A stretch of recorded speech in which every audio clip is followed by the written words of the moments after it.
खालची, ओके. वरची खालची कमरपट्टी त्याच्यातच फोल्ड करायची. हा पोर्शन कमरेचा आहे, पूर्ण कमरेचा चौथा 9 मध्ये 3 इंच मिक्स करायचं, ओके. बघ सगळ्यात पहिल्यांदा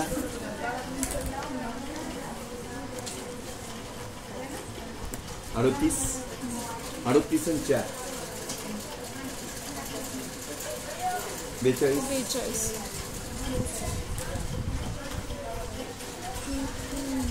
ओके.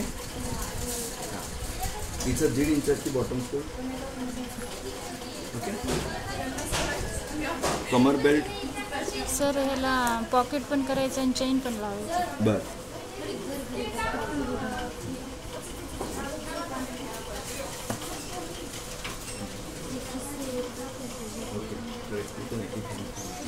तिकडे जाऊन ॲडमिशन कर म्हणून.